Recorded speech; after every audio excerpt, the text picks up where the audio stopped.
Сәлем баршаңызға. Бүгінгі айтатынымыз жалбыздың пайдасы жайлы болмақ.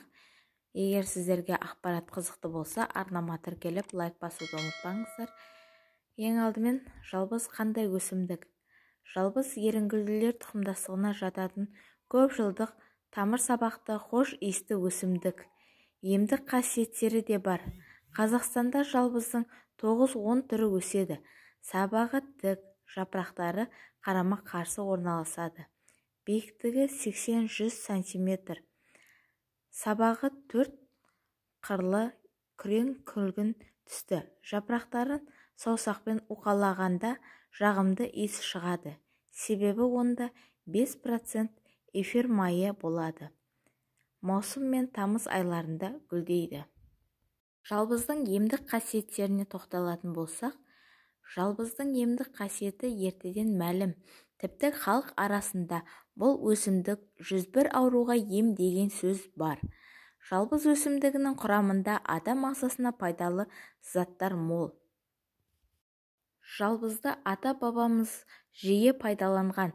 Оның құрамында адам ағзасына қажетті көптеген элемент бар.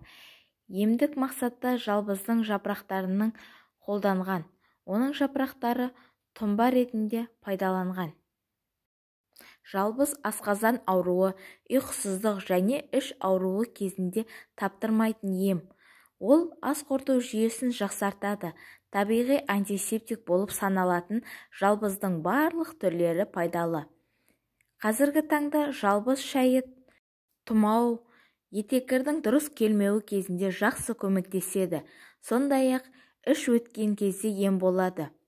Сондай-ақ ішек құрттың түсіретін емдік қасиеті де бар.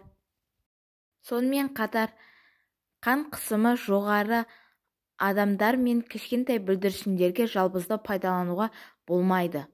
Жалбыз қан қысымы 120-да 80, 140-да 80-де жоғары адамдарға әрі 6 жастан толмаған балаларға пайдалануға болмайды.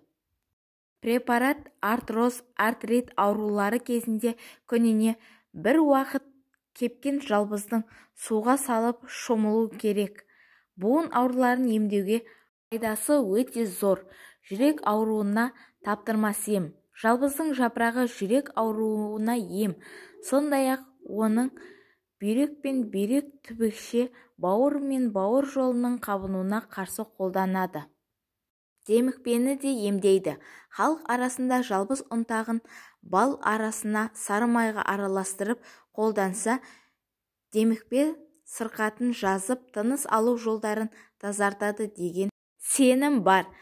Сонымен қатар жалбыз булығып жөтелгенде суық тиіп қарлыққан дауысты ашады. Егер таңертең адам жалбыздың кепкен жапырағын ыстық суға бұқтырып демдеп жатар алдында жарты стакан ішсе, тершеңдігі басылады. Ал аяғының шуашы бар адамдар жалбыз тұнбасына 3 мезгіл аяғын жуып жүрсе, жағымсыз иістен арылады. Полиартрит дертіне шалдыққан адам кепкен жалбыз шөбін суға қайнатып, күніне 1 рет жатар алдында ванна жасап түссе, сырқатынан сауығады. Сонымен қатар, дәрігерлердің кеңесі жалбызды салып, оған ыстық су құйып, кейін біраз уақыт тұндыруға кеңес береді.